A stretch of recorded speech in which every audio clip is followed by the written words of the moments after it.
jalanmu, saat ku tak mengerti rencanamu, namun tetap ku pegang janjimu.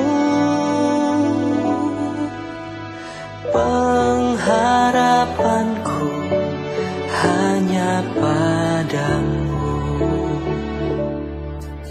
Saat ku tak melihat jalanmu, saat ku tak mengerti rencanamu, namun tetap ku pegang janjimu. Pengharapanku hanya padamu. Hatiku percaya,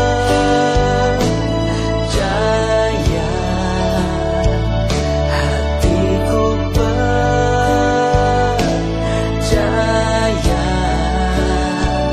hatiku percaya, selalu ku percaya.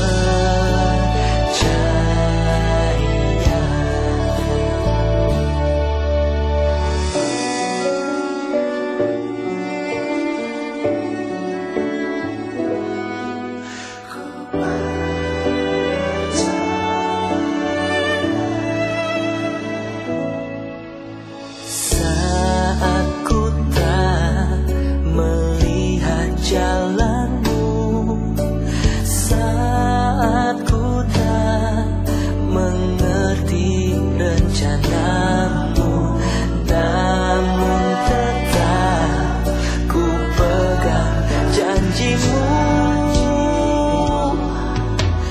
Pengharapanku hanya padamu.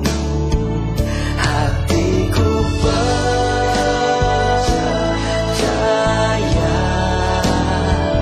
hatiku percaya,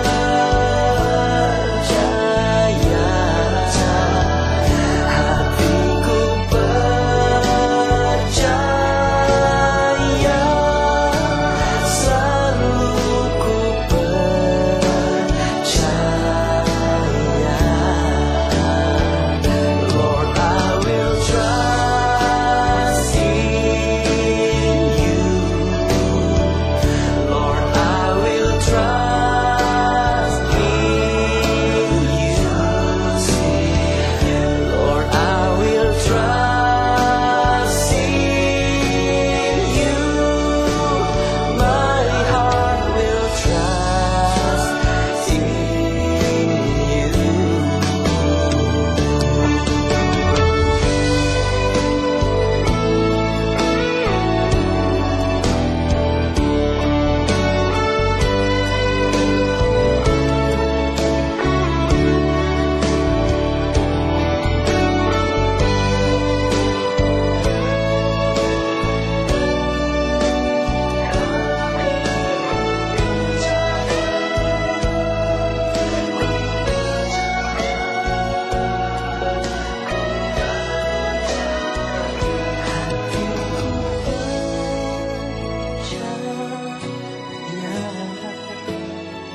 Hatiku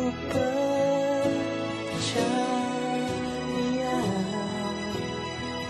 hatiku percaya, selalu ku percaya. Salam sejahtera Bapak Ibu yang saya kasihi, dimanapun Anda berada.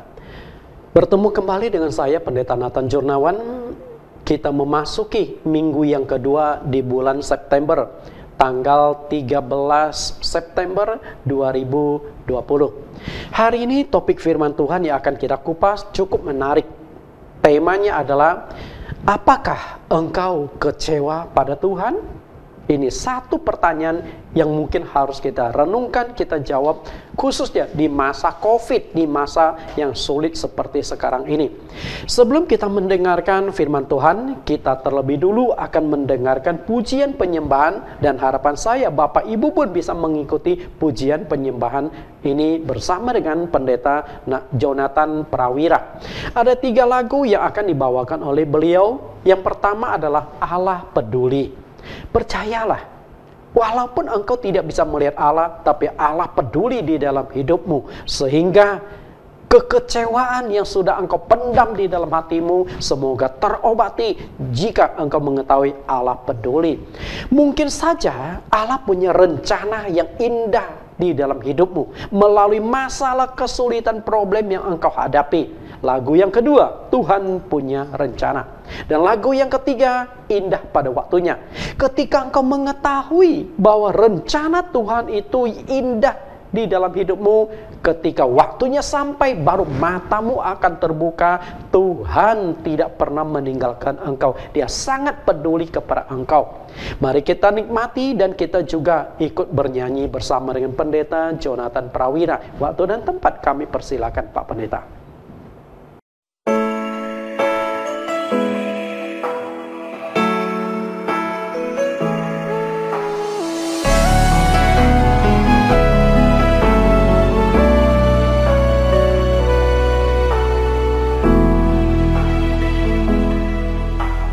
Banyak perkara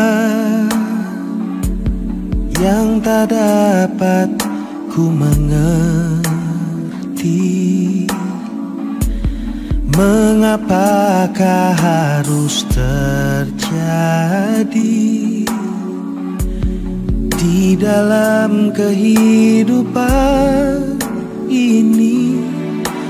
Satu perkara yang ku simpan dalam hati, tiada satu pun yang terjadi tanpa Allah peduli.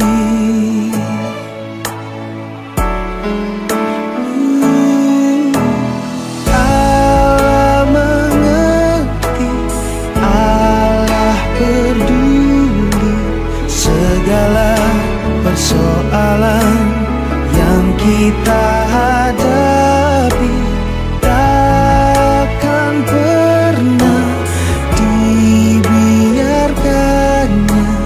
Ku bergumul sendiri sebab Allah mengerti.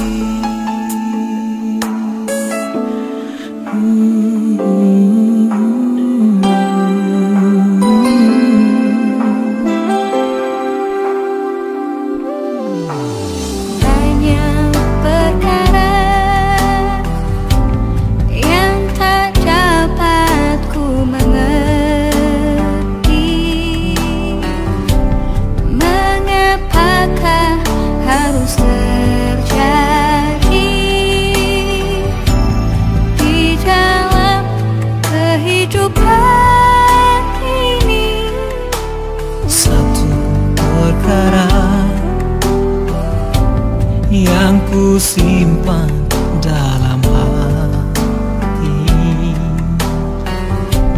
tiada satu pun kan terjadi tanpa Allah peduli.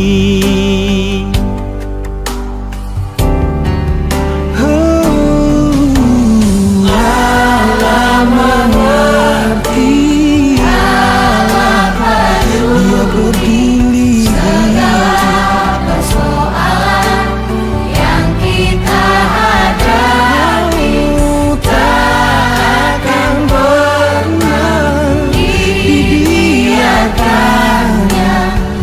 Ku bergumul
terus berjalan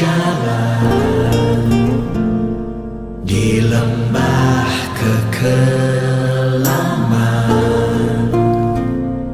Tak perlu goyah, sebab ku kenal siapa yang ku percaya. Tuhan pasti punya hati yang berbelas kasihan padaku.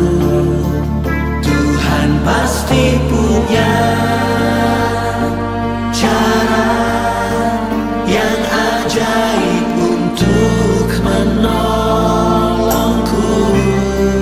Tuhan pasti punya rencana yang terbaik di dalam hidupku, yang menunjukkan iman dalam perbuatanku.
kini ku menabur benih sambil mencucurkan air mata. Ku percaya suatu saat ku kan menuai berkasnya sambil bersorak-sorai.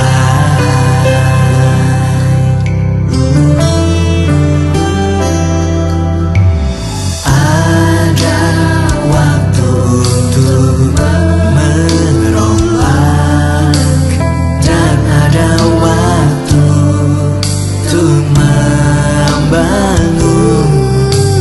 Kau jadikan semuanya indah. Ada waktunya. Walau kini ku menabur benih sambil mencucurkan air mata. Ku percaya suatu saat ku kan menuai berkasnya sambil bersorak-sorai.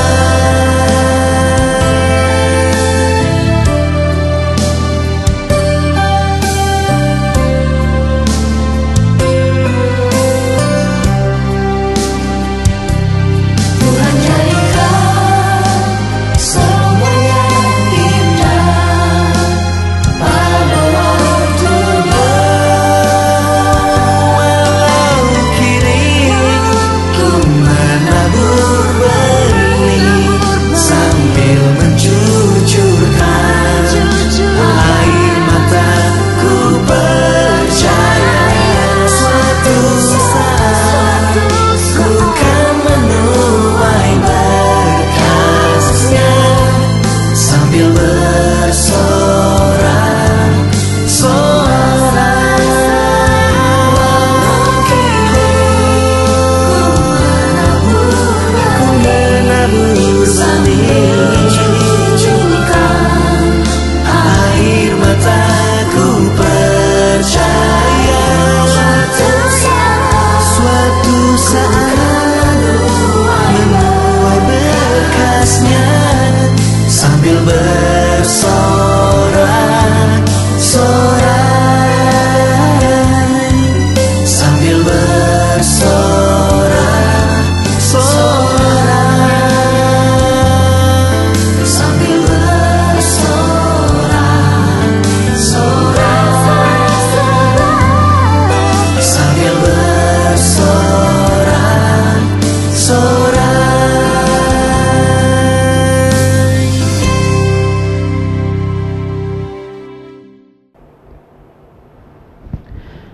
Kita sudah mendengarkan pujian penyembahan dan saya percaya Bapak Ibu juga mengikuti pujian ini dari rumah Bapak Ibu masing-masing. Saat ini kita akan masuk ke firman Tuhan, kita akan berdoa, kita tundukkan kepala kita. Tuhan Allah kami yang hidup, Yesus Kristus, Engkau sudah menyertai kami, memimpin kami sudah menikmati puji-pujian, dan saat ini kami akan mendengarkan kebenaran firman-Mu. Satu topik yang membawa kami untuk melakukan satu koreksi, satu introspeksi, dan juga sebuah kejujuran di dalam hati kami. Apakah kami kecewa kepada Tuhan? Ketika kami menghadapi masalah, kesulitan, penderitaan, sakit, penyakit, kecewakah kami kepada Tuhan? Hari ini, melalui tema, apakah engkau kecewa kepada Tuhan? Kami akan melihat jawaban pada diri kami masing-masing secara jujur. Tuhan akan menuntun kami, Roh Kudus yang akan melihat, menyelidiki hati kami masing-masing. Terima kasih Bapa. Di dalam nama Yesus Kristus kami berdoa. Amin. Bapak Ibu, seperti yang saya katakan, tema hari ini cukup menarik. Tema hari ini mengajak kita untuk melihat, merenung lebih jauh ke sanubari kita. Engkau kecewakah sama Tuhan? mengalami kekecewaan adalah hal yang selalu terjadi di dalam hidup manusia. Khususnya kekecewaan itu terjadi antara sesama manusia. Misalnya, orang tua kecewa kepada anaknya. Orang tua mengeluh, kenapa anak saya sebegini? Karena kita melihat apalagi zaman sekarang, zaman milenial, zaman di mana mendidik anak zaman sekarang itu begitu susah. Zaman dulu, orang tua kita punya 5 anak, punya 10 anak, aman-aman saja, nggak pakai pembantu.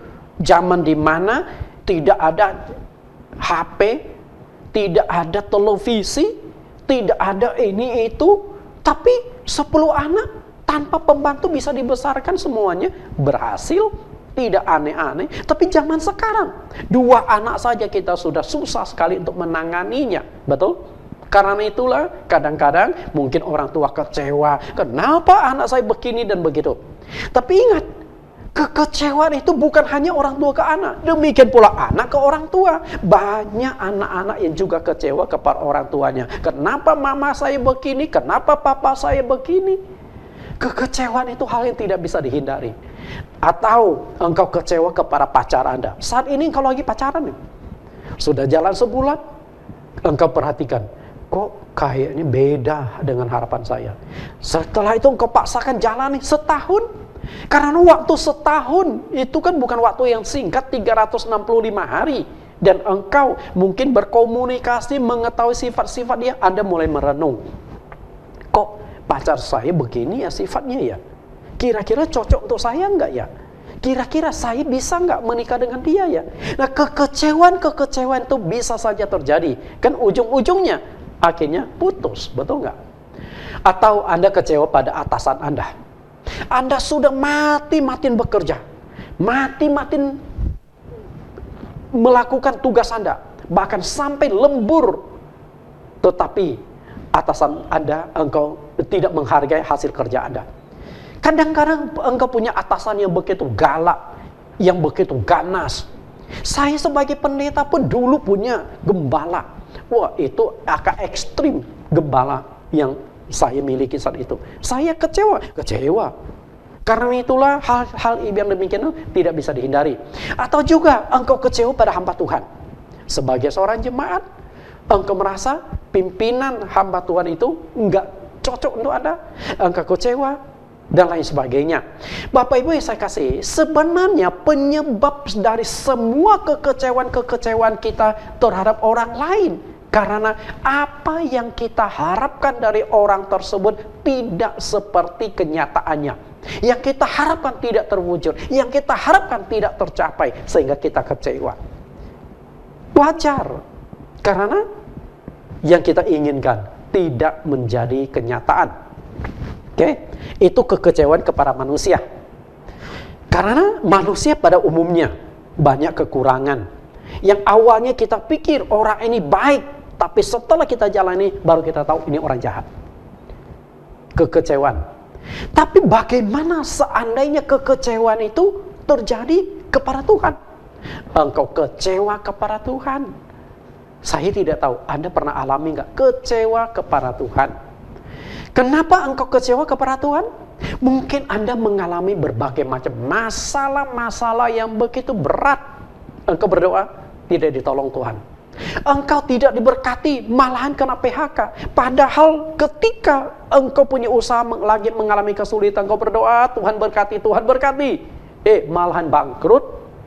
Ketika engkau sebagai pegawai, di masa COVID ini banyak perusahaan-perusahaan yang tutup. Dan engkau terancam juga. Lalu Anda berdoa, Tuhan supaya aku tidak dipecat, Tuhan supaya aku tidak dipecat. Dipecat juga. Kecewa enggak? Ya kecewa. Atau engkau sakit. Sudah lama engkau mengalami sakit penyakit. Engkau berdoa, Tuhan sembuhkan aku, Tuhan sembuhkan aku. Tapi Tuhan tidak sembuhkan. Sehingga engkau kecewa kepada Tuhan. Atau engkau mengalami kecelakaan. Sebelum keluar dari rumah, engkau sudah berdoa, Tuhan jaga lindungi aku. Tahu-tahu kecelakaan di jalanan. Kecewa enggak? Di mana perlindungan Tuhan? Engkau mulai bertanya kepada Tuhan. Engkau komplain, engkau marah kepada Tuhan. Atau engkau punya orang yang engkau kasihi, pasangan hidupmu, orang tuamu, anakmu, atau siapapun yang engkau sayangi yang dekat dengan engkau, tiba-tiba meninggal dunia. Engkau komplain nggak kepada Tuhan? Kecewa nggak kepada Tuhan?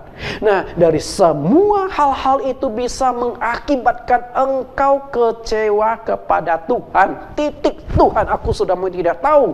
Aku kecewa. Dan engkau mulai menjauh dari Tuhan. Mulai jarang berdoa. Karena engkau merasa percuma berdoa. Engkau mulai menghindar dari gereja. Tidak ada ibadah lagi. Dan saat ini kita sedang ibadah online. Saya tidak tahu berapa banyak orang yang ikut ibadah online, termasuk jemaat yang saya gembalakan. Karena setiap kali ada ibadah online, saya cek yang ikut nonton ini berapa orang. Kadang-kala tidak memenuhi kuota, tidak memenuhi target. Dari jemaat sekian yang ikut nonton hanya sekian. Artinya persentasenya tidak setinggi yang kita harapkan. Apakah engkau kecewa kepada Tuhan? Hanya engkau yang tahu. Ayub adalah salah satu orang yang pernah mengalami kekecewaan kepada Tuhan. Walaupun Ayub ini dikatakan seorang yang saleh, jujur, takut akan Allah dan menjauhi kejahatan. Dengan kata lain, Ayub ini kehidupannya itu begitu sempurna. Tingkat rohaninya juga sudah begitu tinggi. Ternyata dia juga pernah kecewa kepada Tuhan. Bagaimana tidak kecewa? Saat dalam satu hari, Ayub mengalami musibah bertubi-tubi. Semua harta kekayaannya habis. Kambing, domba, lembu, sapi, onta yang dia miliki habis semua. Ada yang direbut oleh gerombolan, ada yang dikuasai oleh tentara-tentara. Semua hewan dibawa lari dan gembala-gembalanya dibunuh. Disisakan satu orang untuk lapor kepada Ayub. Lalu ada juga api turun dari langit, membakar habis kambing, domba, dan gembalanya. Hanya satu juga yang disisakan, lapor kepada Ayub. Dalam satu hari habis semua hewannya. Padahal untuk memiliki hewan dalam jumlah ribuan ekor bukan 1-2 hari. Bertahun-tahun dia besarkan ternak, dia pelihara, makin berkembang, tapi dalam sekejap habis semua. Kecewa nggak? Kecewa. Dan yang lebih menyakitkan, dalam satu hari 10 anaknya meninggal semua. Ketika anak-anaknya sedang mengadakan pesta di sebuah rumah, tiba-tiba angin kencang datang melanda rumah itu, robohlah rumah itu. 10 anak Ayub, tidak ada satupun yang sempat meloloskan diri, mati semua. Sakit Ayub? Sakit. Dan terakhir dia akhirnya juga mengalami penyakit. Dia mengalami semacam kanker kulit. Dari kepala sampai ke kaki gatal-gatal semua, bernanah dan bau. Dengan kondisi yang demikian akhirnya Ayub kecewa. Kenapa? Dan istrinya juga sempat berkata, dan ternyata perkataan itu walaupun awalnya Ayub menentang istrinya ketika istrinya berkata, masih bertekunkah engkau di dalam kesalehanmu? Kutukilah Allahmu dan matilah. Dan Ayub sempat berkata kepada istrinya, kenapa engkau bicara seperti perempuan gila? Emangnya kita harus terima yang baik dari Tuhan, tidak mau terima yang buruk? Itu pada awal. Tapi dengan berjalannya waktu, sedikit demi sedikit Ayub mulai bertanya. Sampai pada akhirnya dia sempat kecewa kepada Tuhan. Kita lihat bagaimana isi kekecewaan dia. Ayub pasal 30 ayat 20 dan 21. Ini adalah ungkapan kekecewaan dia. Ayub 30 ayat 20. Aku berseru minta tolong kepadamu, tetapi engkau tidak jawab. Aku berdiri menanti, tetapi engkau tidak menghiraukan aku. Engkau menjadi kejam terhadap aku. Engkau memusuhi aku dengan kekuatan tanganmu. Kita lihat bagaimana kecewanya dia. Aku sudah berdoa, Tuhan pulihkan aku, Tuhan pulihkan keluarga, Tuhan pulihkan usahaku. Tuhan tidak jawab. Dia berdoa, Tuhan sembuhkan aku. Gak sembuh-sembuh. Itu memakan waktu cukup panjang loh Bapak Ibu. Tuhan tidak memberikan tanggapan.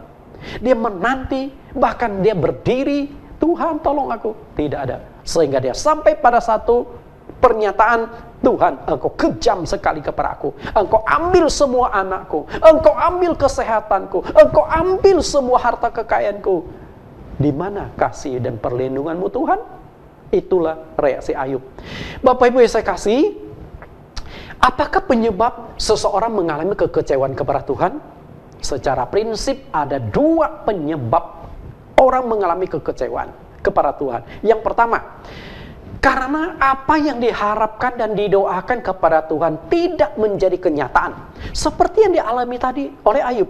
Aku berdoa berseru tetapi engkau tidak jawab. Kita lihat apa yang dikatakan oleh Yakobus juga. Yakobus pasal 4 ayat 2-3. Kamu mengingini sesuatu tetapi kamu tidak memperolehnya. Lalu kamu membunuh, kamu iri hati, tetapi kamu tidak mencapai tujuanmu.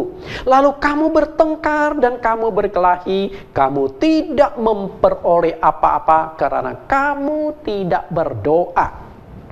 Yakobus mengatakan, engkau mengharapkan sesuatu. Kenapa engkau tidak dapatkan? Karena engkau tidak berdoa.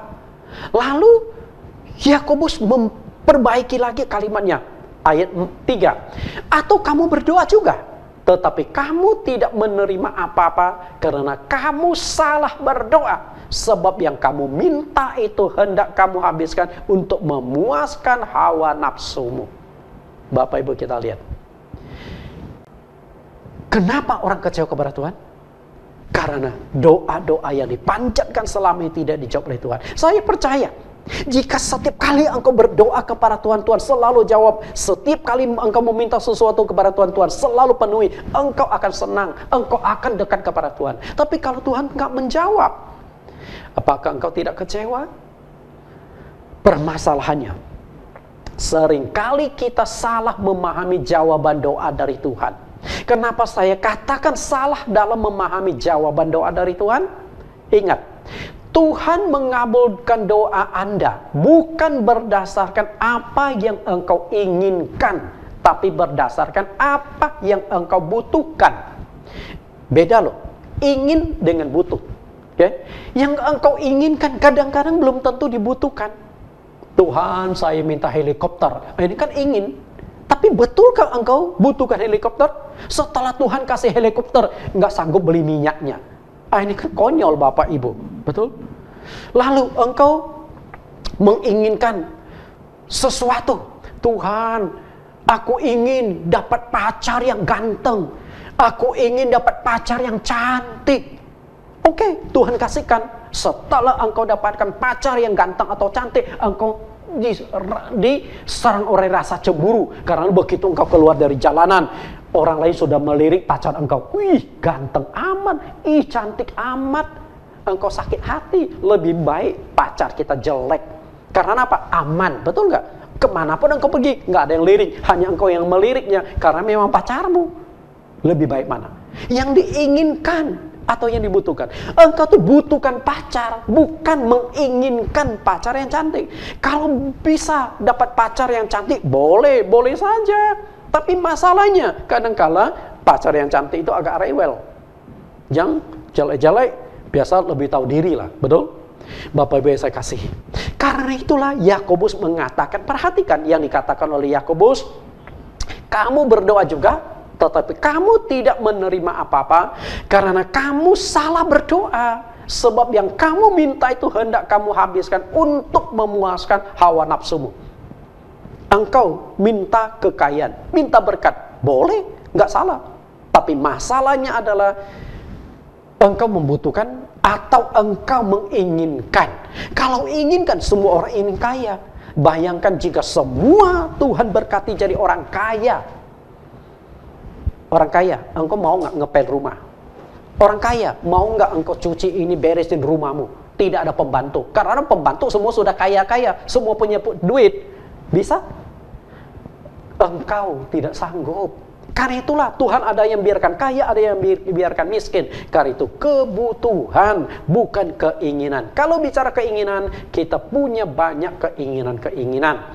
Lalu penyebab yang kedua adalah tidak mengerti rancangan dan kehendak Tuhan atas masalah kesulitan yang kita alami. Karena itu Nabi Yesaya berkata apa? Yesaya 55 ayat 8 sampai 10. Ayat 8, sebab rancanganku bukanlah rancanganmu, dan jalanmu bukanlah jalanku. Demikianlah firman Tuhan.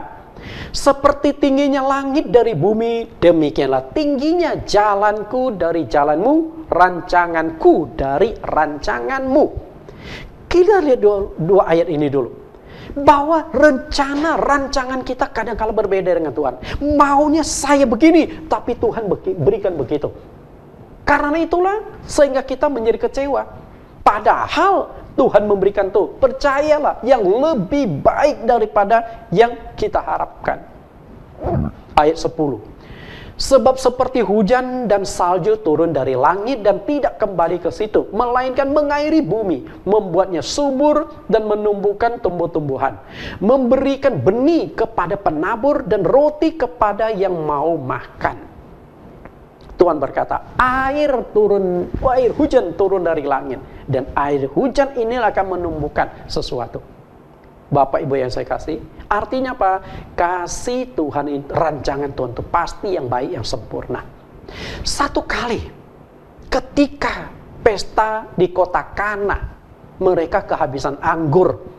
Biasa dalam sebuah pesta Yahudi, mereka tuh punya tradisi, anggur yang terbaik itu disajikan bagian awal, paling pertama, di hari pertama. Nah setelah itu pelan-pelan anggur yang kurang baik, sampai hari yang terakhir anggur yang paling nggak enak, anggur yang paling murah itu yang disajikan. Karena itu memang kebiasaan mereka. Karena hari-hari terakhir itu biasa tamu sudah nggak begitu banyak. Tapi ketika mereka kehabisan anggur, Yesus ubah air menjadi anggur. Dan Anda tahu, anggur yang Yesus ubah dari air itu ternyata lebih baik, mutunya lebih enak daripada anggur yang pertama disajikan oleh yang berpesta. Artinya pemberian Tuhan itu mestinya sempurna. Tuhan memberikan yang terbaik. Cuman engkau tidak tahu, karena engkau mengikuti rancangan kehendakmu, bukan kehendak Tuhan. Sama seperti Yesus doa di Taman Getsemani. Dia berkata, ya Bapa, bila bisa cawan pahit ini lalu daripadaku, tapi bukan menurut kehendakku, tapi menurut kehendakmu. Karena Yesus tahu kehendak Allah adalah yang terbaik. Nah, kehendak Allah yang terbaik itu belum tentu menyenangkan, belum tentu mengenakkan. Karena itulah, coba belajar mengerti rancangan kehendak Tuhan, maka engkau tidak akan kecewa kepada Tuhan. Kita lihat kembali tentang Ayub tadi. Ayub yang sempat kecewa kepada Tuhan dalam satu jangka waktu tertentu. Kita tidak tahu berapa lama Ayub sakit penyakit sampai Tuhan pulihkan. Kita tidak tahu karena tidak ada catatan di Alkitab berapa bulan atau berapa tahun. Tapi selama itulah kekecewaan Ayub itu dia limpahkan kepada Tuhan. Sampai suatu titik akhirnya Tuhan juga melalui tiga teman Ayub, dan juga Tuhan menyampaikan kepada Ayub, sampai akhirnya Ayub mengerti kenapa dia harus mengalami masalah, kesulitan, kehilangan seperti itu. Sehingga di pasal-pasal terakhir kitab Ayub, Ayub menyesal. Kita lihat Ayub pasal 42 ayat 5 dan 6. Ayub pasal 42 ayat 5. Hanya dari kata orang saja aku mendengar tentang engkau, tetapi sekarang mataku sendiri memandang engkau. Maksud Ayub adalah, aku tuh belum punya pengalaman pribadi dengan Tuhan. Aku percaya Tuhan, mendengar adanya Tuhan dari orang lain yang memberitahukan kepadaku. Tapi ayat 42, oleh sebab itu, ayat 6, oleh sebab itu aku mencabut perkataanku, dan dengan menyesal aku duduk dalam abu dan debu. Perhatikan kalimatnya, aku mencabut perkataanku. Artinya ungkapan kekecewaan, dia sempat komplain kepada Tuhan, dia cabut semua karena Ayub sudah mengerti rancangan Tuhan di dalam hidupnya. Apa rancangan Tuhan? Karena Tuhan ingin Ayub tuh naik level. Naik level dalam iman, naik level di dalam kehidupan. Dan setelah semuanya itu, setelah Ayub cabut, lalu Tuhan pulihkan, level Ayub benar-benar naik. Harta kekayaan Ayub Tuhan kembalikan 2 kali lipat. Anak-anak Ayub Tuhan kembalikan. Waktu mati 7 laki-laki 3 perempuan, dan Tuhan kembalikan 7 laki-laki dan 3 perempuan. Bahkan Ayub bisa menikmati hidup, umurnya panjang sampai melihat generasi yang keempat. Artinya Ayub ini bisa menikmati masa kelimpahan dan juga masa kesehatan yang luar biasa. Kalau Ayub tahu dari awal tujuan Tuhan menghabisi semuanya adalah untuk menyediakan sesuatu yang lebih berharga, saya percaya Ayub tidak akan kecewa kepada Tuhan. Ibaratnya begini, seorang ayah membelikan sebuah boneka yang mahal kepada anaknya. Tapi ayahnya berkata kepada anaknya, "Nak, itu boneka kesukaanmu ini, Papa lihat, ini boneka kesukaanmu. Papa lihat kamu selalu peluk, kamu suka ya?" Anaknya berkata, "Iya Papa, aku sayang sama boneka ini." Lalu papanya ngomong, "Boleh nggak bonekanya kasih Papa?" Anaknya kasih nggak? Enggak. Itu boneka kesayangan dia. Dia main setiap hari. Padahal papanya itu maksudnya ketika boneka butut ini dia tarik, lalu dia akan berikan boneka yang lebih mahal, yang lebih bagus lagi, yang mungkin bisa bicara. Ini kan boneka mati. Tapi yang akan dikasih oleh bapaknya adalah boneka yang ada baterainya, yang bisa menyanyi dan sebagainya. Tapi karena anak ini tidak mengerti, dia pertahankan boneka itu. Oke? Tapi kalau anak itu tahu bapaknya menyediakan boneka yang lebih baik, yang lebih mahal, lebih bagus, saya percaya anak itu cepat-cepat tukar boneka itu. Sama juga yang dialami oleh Ayub. Dia nggak mengerti awalnya, tapi setelah dia mengerti, dia cabut semua perkataan-perkataan dia. Demikian pula hidup kita. Hari ini engkau kecewa kepada Tuhan karena engkau tidak mengerti maksud rancangan Tuhan di dalam hidupmu. Kalau engkau mengerti, saya percaya engkau akan bersyukur. Terima kasih Tuhan, terima kasih Tuhan. Selain Ayub, di dalam Alkitab banyak tokoh-tokoh lain. Dan saya akan ungkapkan satu lagi, yaitu seorang nabi. Nabi mestinya orang yang dipakai oleh Tuhan. Nabi mestinya orang yang dekat dengan Tuhan. Dan seorang nabi karena sering berhubungan dengan Tuhan, mestinya iman dia itu kuat. Tapi faktanya tidak demikian. Ternyata kekecewaan kepada Tuhan itu bukan monopoli orang-orang yang tidak beriman. Bukan monopoli jemaat-jemaat biasa. Seorang nabi yang memiliki iman yang selalu bersandar sepenuhnya kepada Tuhan pun pernah mengalami kekecewaan. Kita akan lihat seorang nabi yang kecewa kepada Tuhan, bahkan sangat kecewa. Siapa Anda tahu? Namanya Nabi Elia. Kita lihat bagaimana kekecewaan yang dialami oleh Nabi Elia. 1 Raja-Raja 19 ayat 4 sampai ayat yang ke-5. 1 Raja-Raja 19 ayat 4. Tetapi ia sendiri masuk ke padang gurun sehari perjalanan jauhnya, lalu duduk di bawah pohon arar. Kemudian ia ingin mati, katanya, "Cukuplah itu. Sekarang ya Tuhan, ambillah nyawaku, sebab aku tidak lebih baik daripada nenek moyangku."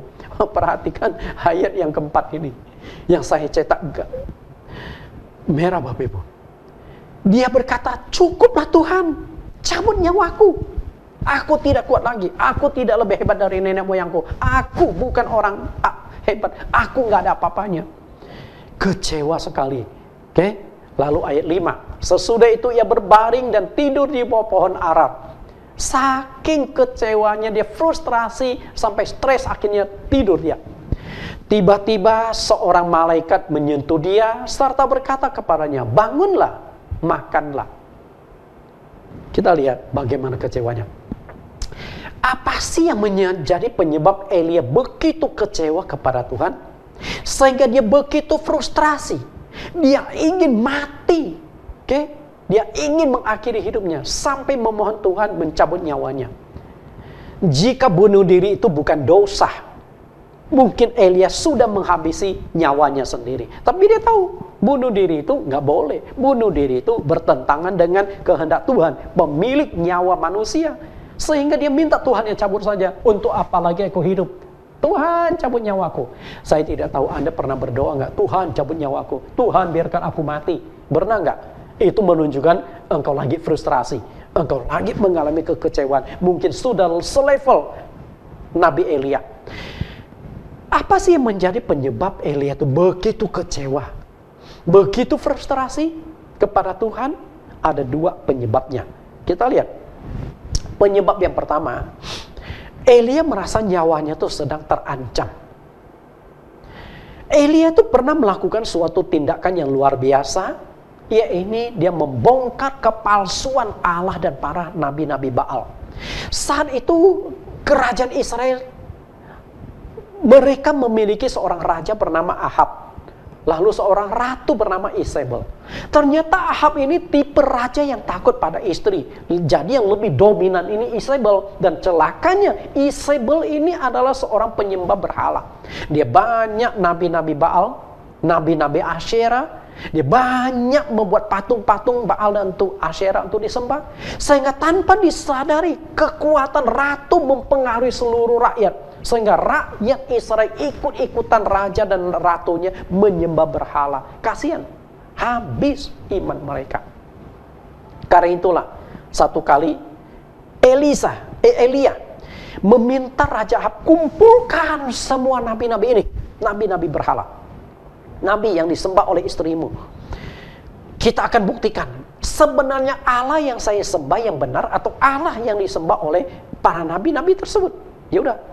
Akhirnya secara singkat ceritanya mereka buktikan yang bisa menurunkan api yang turun dari langit membakar habis korban bakaran, dia adalah Allah yang sejati. Nah, Elia memberi kesempatan kepada nabi-nabi yang jumlahnya 450 nabi Baal itu. Ya udah, mereka membuat korban lalu menaruh di atas mezbah, mulai berdoa. Dari sampai sore tidak ada jawaban. Sampai mereka frustrasi akhirnya menyerah. Sekarang giliran Elia. Setelah Elia memotong hewan, menaruh di atas mezbah, bahkan disiram dengan air di atas mezbah itu. Setelah itu dia berdoa, Tuhan jawablah aku, api turun dari langit. Sehingga rakyat Israel yang melihat tersebut akhirnya berubah, bertobat. Tuhan dialah Allah, Tuhan dialah Allah. Sehingga berpihaklah kepada Nabi Elia. Karena sudah terbukti Allah yang disembah Elia itu adalah Allah yang sebenarnya, yang sanggup melakukan itu. Kemudian Elia berkata kepada orang yang sudah pro ke dia, tangkap itu nabi-nabi Baal. Setelah itu ditangkaplah rame-rame, lalu disembelih oleh Nabi Elia di sungai Kison. Bayangkan 450 nabi Baal, nabi yang hidup dari tunjangan kas kerajaan Isabel, kerajaan Ahab, dibunuh oleh Elia. Semua tindakan Elia, kepahlawanannya, semua itu tercatat di 1 Raja-Raja pasal yang ke-18. Bapak Ibu bisa baca di sana. Setelah itu, tindakan Elia ini ternyata berdampak. Akibat tindakan membunuh nabi-nabi kebanggaan dari Isabel ini, istri raja itu menjadi marah sekali kepada Elia. Dia bukannya bertobat, justru makin marah, berhalanya makin kencang. Kita lihat ayat pasal 19 ayat 1. Ketika Ahab memberitahukan kepada Isabel segala yang dilakukan Elia dan perihal Elia membunuh nabi-nabi itu dengan pedang. Perhatikan ayat 1. Ketahuan sekali Ahab ini tipe suami yang takut pada istri. Dia takut pada ratu. Sedikit-sedikit lapor. Sedikit-sedikit lapor. Nah, ratu yang tidak hadir, bagaimana Elia menunjukkan kuasanya api turun dari langit?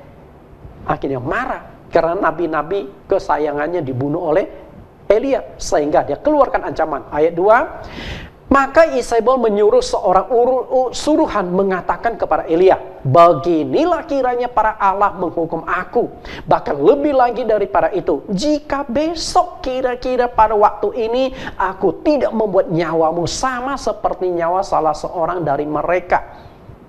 Ancaman begitu mengerikan. Kalau istilah ke RT itu 1 kali 24 jam.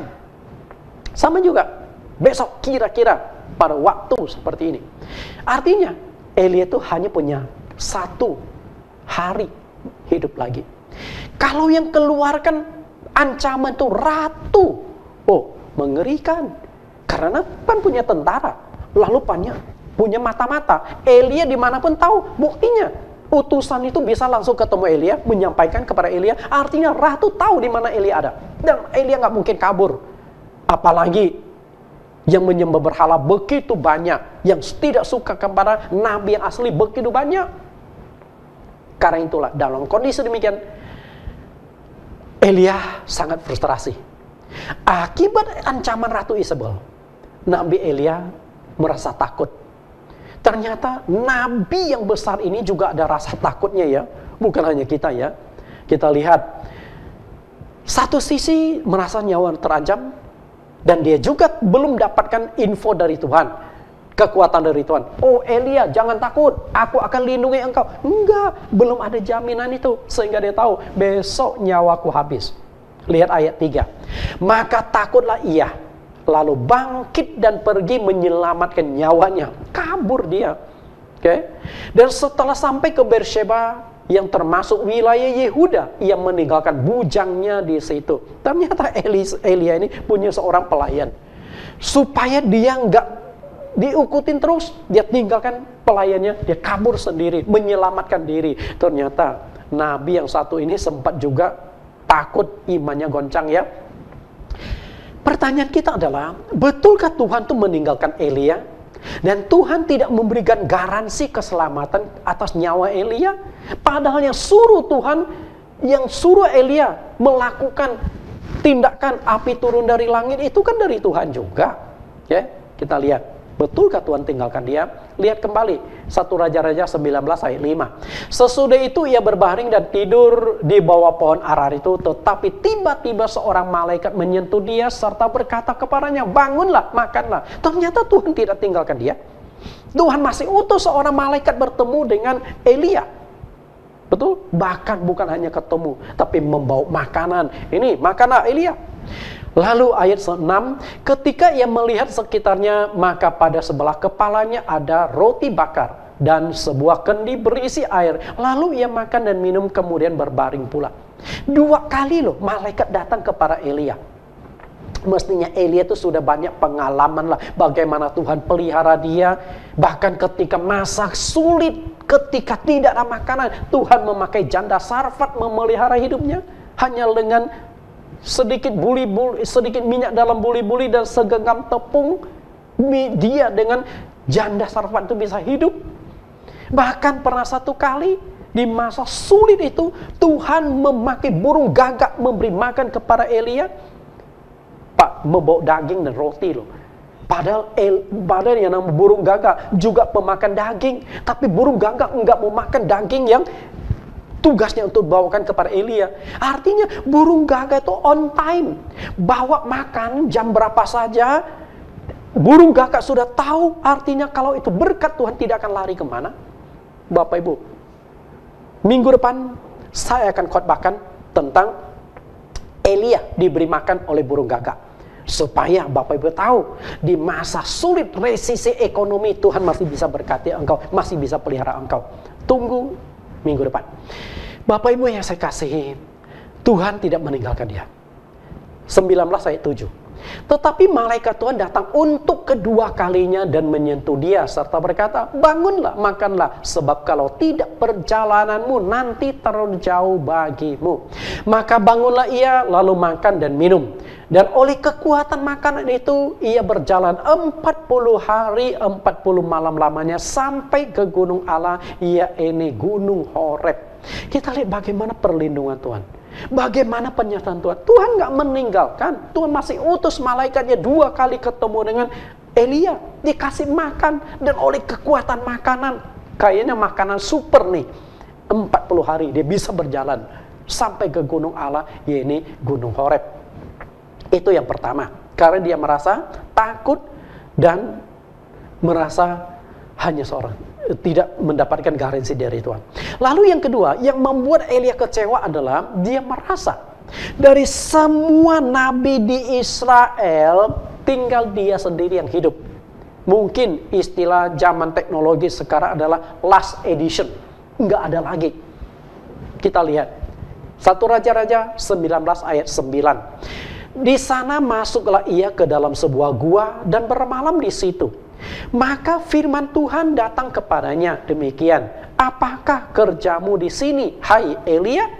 Ayat 10 jawabnya, aku bekerja segiat-giatnya bagi Tuhan Allah semesta alam, karena orang Israel meninggalkan perjanjianmu, meruntuhkan mesbah-mesbahmu, dan membunuh nabi-nabimu dengan pedang. Hanya aku seorang diri yang masih hidup, dan mereka ingin mencabut nyawaku. Lihat perkataan Elia di kalimat yang terakhir di ayat 10. Mereka semua sudah membunuh nabimu, tinggal aku sendiri yang hidup, dan nyawaku pun terancam. Isabel sudah mengatakan besok nyawamu akan cabut.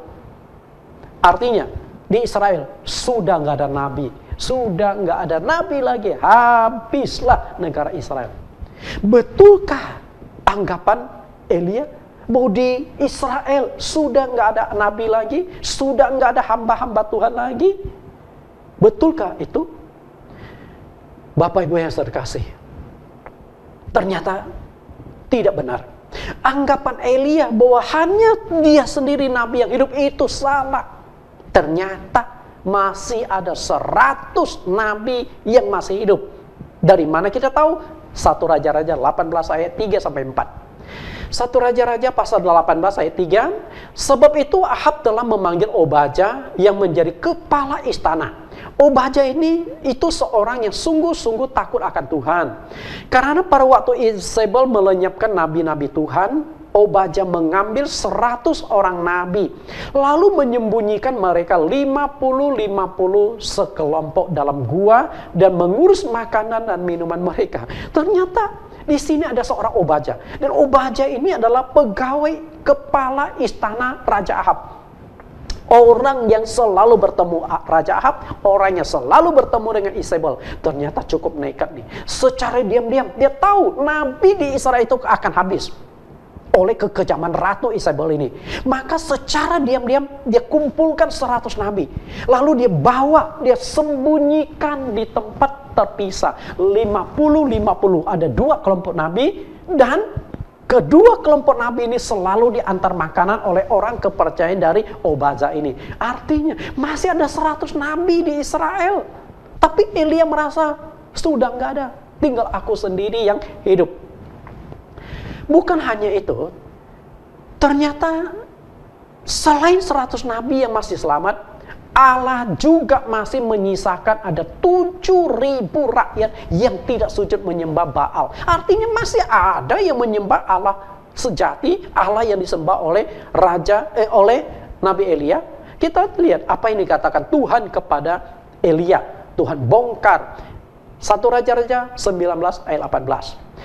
Tetapi aku akan meninggalkan 7.000 orang Israel, yaitu semua orang yang tidak sujud menyembah Baal dan yang mulutnya tidak mencium dia. Artinya Tuhan masih punya 7.000 rakyat Israel kok. 7.000 yang masih bisa dipimpin oleh Nabi Elia, 7.000 yang masih bisa digerakkan. Enggak sendiri. Bapak Ibu yang saya kasih, pengajaran sangat penting dengan kondisi jiwa Elia ketika dia mengalami frustrasi adalah, Bapak Ibu, ketika kita sedang menghadapi masalah yang berat, ketika kita sedang menghadapi kesulitan, ketika kita sedang dalam tekanan dan nyawa kita mungkin sedang terancam, mungkin kita diintimidasi akan dihabisi orang lain, mungkin kita sakit berat, mungkin saat ini engkau sedang sakit karena COVID, sehingga engkau takut meninggal dunia, nyawamu sedang terancam, dan engkau sudah berdoa tapi nggak sembuh-sembuh, tidak ada pertolongan dari Tuhan. Kita akhirnya merasa seperti Elia. Merasa seperti Elia adalah Tuhan tidak peduli, Tuhan sudah meninggalkan aku, Tuhan tidak sayang aku. Lalu yang kedua, hanya tinggal aku seorang diri. Sudah nggak ada lagi yang mendukung aku hanya seorang diri. Betulkah itu? Itu pengalaman Elia. Dia merasa Tuhan tidak peduli lagi, padahal Tuhan masih peduli loh. Dia merasa tinggal dia seorang diri yang menyembah Allah sejati. Nabi-nabi sudah mati semua, tapi faktanya masih ada 100 nabi loh. Masih ada 7.000 rakyat yang tidak menyembah berhala loh.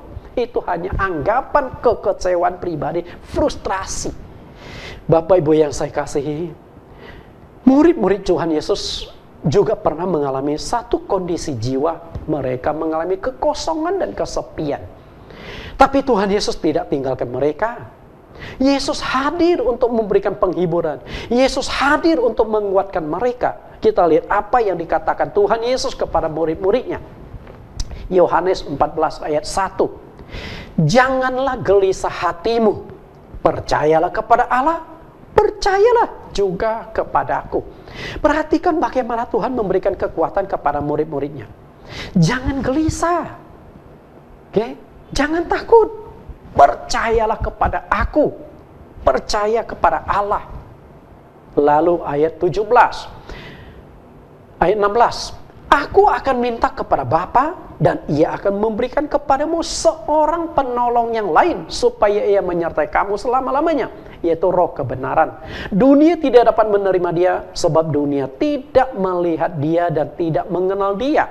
Tetapi kamu mengenal dia sebab ia menyertai kamu dan akan diam di dalam kamu. Tuhan berkata, enggak usah gelisah, percayalah. Aku tidak pernah meninggalkan engkau. Bahkan Yesus berjanji, aku akan minta Bapa, dia akan kirimkan seorang penolong. Penolong yang dimaksudkan ini siapa? Yaitu Roh Kudus. Bersyukurlah orang Kristen itu ada Roh Kudus. Cuman masalahnya adalah Anda sudah dipenuhi Roh Kudus belum? Penolongmu sudah datang kepadamu atau belum? Kita membutuhkan pertolongan karena Tuhan tahu kita lemah. Kalau engkau sudah kuat, maka engkau tidak perlu penolong lagi. Yang namanya penolong itu mendukung kita, membantu kita. Bapak Ibu yang saya kasih, Roh Kudus adalah roh penghibur. Roh Kudus yang akan memberikan kekuatan. Roh yang akan dikaruniakan kepada kita lebih besar daripada roh-roh yang lain. Tuhan memberikan roh, bukan roh ketakutan, melainkan roh yang membangkitkan keberanian. Itulah Roh Kudus yang akan menyertai engkau, bahkan diam di dalam kamu. Lalu kalimat selanjutnya, ayat 18. Aku tidak akan meninggalkan kamu sebagai yatim piatu. Aku akan datang kembali. Mereka murid-murid itu seakan-akan anak ayam yang kehilangan induk. Karena sebentar lagi Yesus akan tinggalkan mereka. Mereka bingung. Tapi Tuhan berkata, aku tidak meninggalkan engkau sebagai yatim piatu. Tahu yatim piatu? Tidak punya ayah, tidak punya ibu. Tidak ada lagi sandaran. Hidup seakan-akan tinggal seorang diri. Sudah nggak ada siapa-siapa lagi.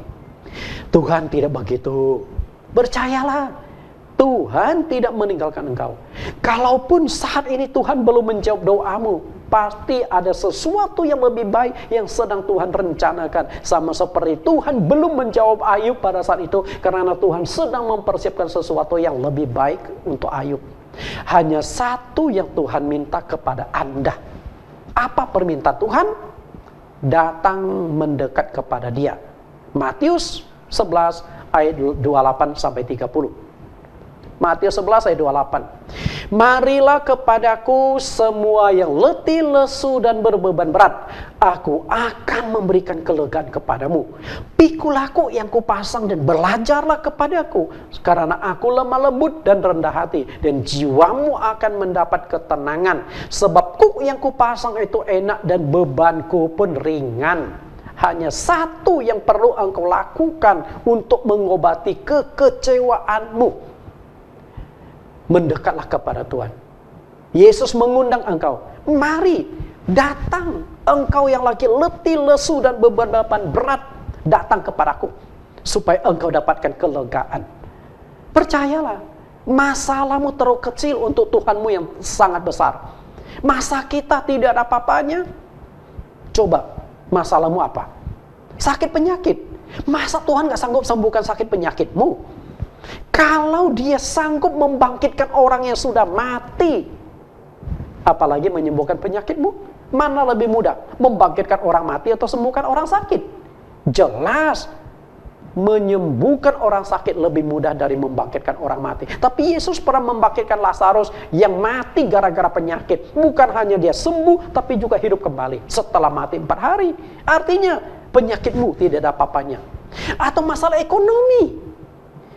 Bapak Ibu, Yesus Tuhan sanggup memelihara bangsa Israel di padang gurun 40 tahun dengan penduduk kurang lebih 2 juta. 2 juta orang dipelihara Tuhan 40 tahun. Masa Tuhan tidak bisa memberkati engkau? Masa Tuhan tidak bisa pulihkan ekonomi engkau? Dia yang menciptakan langit bumi, masa nggak bisa memberkati engkau? Tidak mustahil bagi Tuhan. Dia bisa lakukan apapun. Dia bisa lakukan apapun, pemulihan apapun. Dengan kata lain, tidak ada yang mustahil bagi Tuhan. Walaupun saat ini Tuhan tidak menjawab doamu, pasti Tuhan punya rencana. Percayalah, jika waktunya sampai, engkau akan berkata, indah pada waktunya. Hanya satu yang Tuhan minta, jangan tinggalkan Tuhan. Jangan menjauh dari Tuhan. Makanya Tuhan berkata, mari datang kepadaku. Artinya dekatlah kepada Tuhan. Ketika engkau dekat kepada Tuhan, Tuhan akan dekat kepadamu. Dan Tuhan berkata, pikulah kuk yang kupasang. Kuk itu apa? Kuk itu adalah sepotong kayu yang dilekatkan di atas 2 ekor hewan. Itu namanya kuk. Okay? Dengan adanya kuk itu, kedua ekor hewan ini berjalan itu harus berdampingan. Kalau yang satu belok kanan, maka yang satu akan ikuti belok kanan. Yang satu belok kiri, maka yang satu akan belok kiri. Nggak bisa berjalan sendiri, karena mereka dipersatukan oleh kuk. Artinya itu Pak, berjalanlah bersama dengan Tuhan. Iringilah Tuhan. Karena percayalah seperti janji Tuhan, Tuhan tidak akan mengecewakan dan tidak akan mempermalukan orang yang bersandar kepadanya. Dan percayalah ketika pertolongan Tuhan itu tiba, engkau akan merasa lega, engkau akan merasa tenang, jiwamu akan tentram. Dan pada saat itulah engkau akan berkata, luar biasa Tuhan yang aku sembah. Tuhan Yesus memberkati. Kita tundukkan kepala kita akan berdoa. Segala puji syukur hanya bagimu, Tuhan Juru Selamat kami yang hidup. Hari ini kami belajar tentang introspeksi internal hati kami. Apakah kami kecewa kepada Tuhan? Jika di dalam hidup ini kami pernah kecewa kepada Tuhan, marah kepada Tuhan, bersungut-sungut kepada Tuhan, hari ini kami mencabut semua kekecewaanmu, kalimat-kalimat yang pernah kami lontarkan kepada Engkau. Dengan segala kerendahan hati, kami mohon pengampunan daripada Engkau. Karena kami tahu rancanganmu adalah yang terbaik, rancanganmu sempurna, rancanganmu adalah memberikan hari depan yang penuh harapan kepada kami semua. Terima kasih Tuhan. Semoga pikiran kami dibukakan. Tuhan tidak pernah memberikan yang buruk. Tuhan tidak pernah memberikan masalah kesulitan. Seringkali masalah dan kesulitan justru terjadi karena keinginan-keinginan kami. Kami berjuang untuk memperoleh semuanya itu. Tuhan, kami percaya apapun yang terjadi dalam hidup kami, Engkau tahu, sebagaimana yang dikatakan dalam Roma 8 ayat yang ke-28 oleh Rasul Paulus, Tuhan turut bekerja di dalam segala sesuatu untuk mendatangkan kebaikan bagi mereka yang mengasihi Dia. Dan wujud kami mengasihi Tuhan adalah taat pada firman-Mu, dan kami datang ke hadirat Engkau. Kami rindu Tuhan hadir di dalam kehidupan kami. Kami serahkan semua masalah, kesulitan, sakit, penyakit, masalah ekonomi, dan juga kekhawatiran kami pada masa COVID ini ke dalam tangan Engkau. Jadilah kehendak-Mu, dan kehendak-Mu adalah yang terbaik. Demikian doa permohonan kami di dalam nama Tuhan Yesus Kristus. Amin. Bapak Ibu, kita akan mendengarkan pengumuman dan juga doa syafaat yang akan disampaikan oleh Bapak Pendeta Handato Cahyadi. Waktu dan tempat kami persilahkan. Shalom, sebelum saya menyampaikan pengumuman dan doa, saya mewakili semua pengurus dan jemaat serta semua simpatisan mengucapkan terima kasih kepada Bapak Pendeta Nathan Jurnawan atas pelayanannya dan firman Tuhan pada hari ini. Kiranya Tuhan memberkati pelayanannya dan keluarganya. Seperti yang kita dengar dan baca berbagai media elektronik dan media cetak, peningkatan COVID-19 di Indonesia belakangan sangat tinggi. Khususnya di DKI, Gubernur akan memberlakukan kembali PSBB. Karena itu, kemungkinan sampai beberapa bulan ke depan, ibadah di gedung belum bisa dijalankan. Berhubung kegiatan kunjungan atas visitasi ke rumah jemaat belum bisa dijalankan, maka jemaat yang punya masalah dan kesulitan dan membutuhkan konsultasi dengan gembala dapat menghubungi nomor beliau secara pribadi 0856 9495 3333.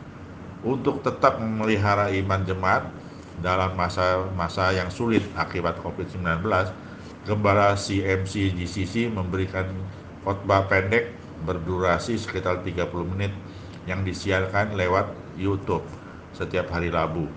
Tema membangun karakter Kristiani.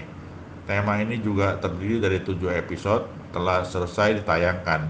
Bagi Bapak Ibu yang belum sempat menonton, bisa mengunjungi link YouTube Jesus Christ Community.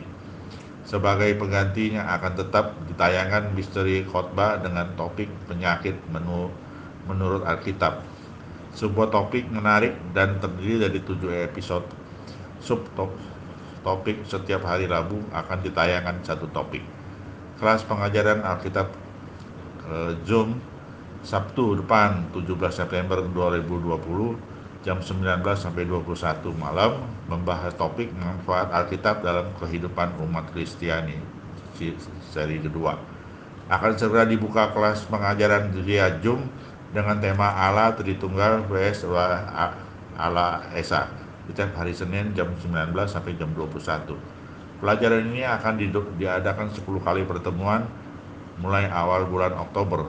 Bagi yang tertarik, harap mendaftarkan diri kepada Ibu Marcel 0812 8005 4998 dengan biaya 50.000. Pokok 2 minggu ini, COVID-19 melanda dunia dan Indonesia khususnya vaksin produk TRT yang sedang diuji cobakan di Indonesia berhasil efektif sehingga bisa segera diproduksi secara massal. Kondisi krisis ekonomi yang sudah mulai melanda dunia, kita doakan agar Indonesia tidak mengalami krisis yang signifikan. Pemerintah Republik Indonesia diberikan hikmat, bijaksana, dan solusi yang tepat dalam penanganan COVID-19 di seluruh wilayah NKRI.